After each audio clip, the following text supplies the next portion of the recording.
മരണത്തിന് ചിലപ്പോൾ കണക്കുകൾ ഉണ്ടാകും. എന്നാൽ ആ കണക്കുകൾ തെറ്റിയാൽ നമ്മൾ അതിനെ കൊലപാതകം എന്ന് വിളിക്കും.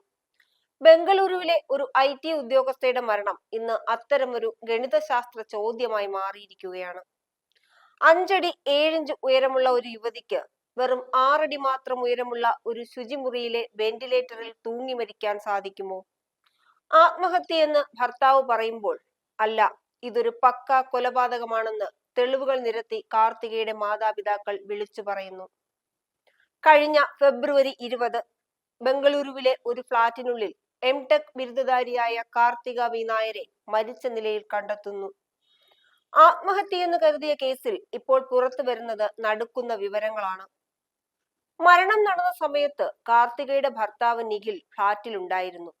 എന്നാൽ താഴേക്ക് പോകാൻ അയാൾ തിരഞ്ഞെടുത്തത് ലിഫ്റ്റ് അല്ല, മറിച്ച് CCTV ക്യാമറകളെ വെട്ടിക്കാൻ പടികളായിരുന്നു. എന്തിനായിരുന്നു ആ ഒളിച്ചോട്ടം? നമ്മുടെ പ്രശ്നങ്ങൾ പരിഹരിക്കണം എന്ന് കാർത്തിക അവസാനമായി അയച്ച സന്ദേശങ്ങൾ. മെക്സിക്കോയിൽ നിന്നും മടങ്ങിയെത്തിയ നിഖിൽ കാർത്തികയിൽ നിന്നും അകന്നുപോയതെന്തിന്?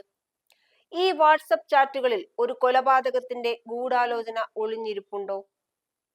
ഏറ്റവും വലിയ ദുരൂഹത ആ കുളിമുറിയിലാണ്. മൃതദേഹം കണ്ടെത്തുമ്പോൾ വാതിൽ തുറന്നു കിടക്കുകയായിരുന്നു.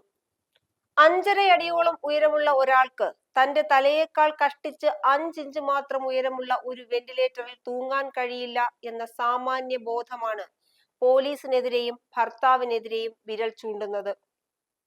അച്ഛാ, അമ്മയെ ആശുപത്രിയിൽ കൊണ്ടുപോകൂ എന്ന് 5 വയസ്സുകാരിയായ കുഞ്ഞ് കരഞ്ഞു പറഞ്ഞിട്ടും നിഖിൽ എന്തിനാണ് അന്ന് മടിച്ചു നിന്നത്?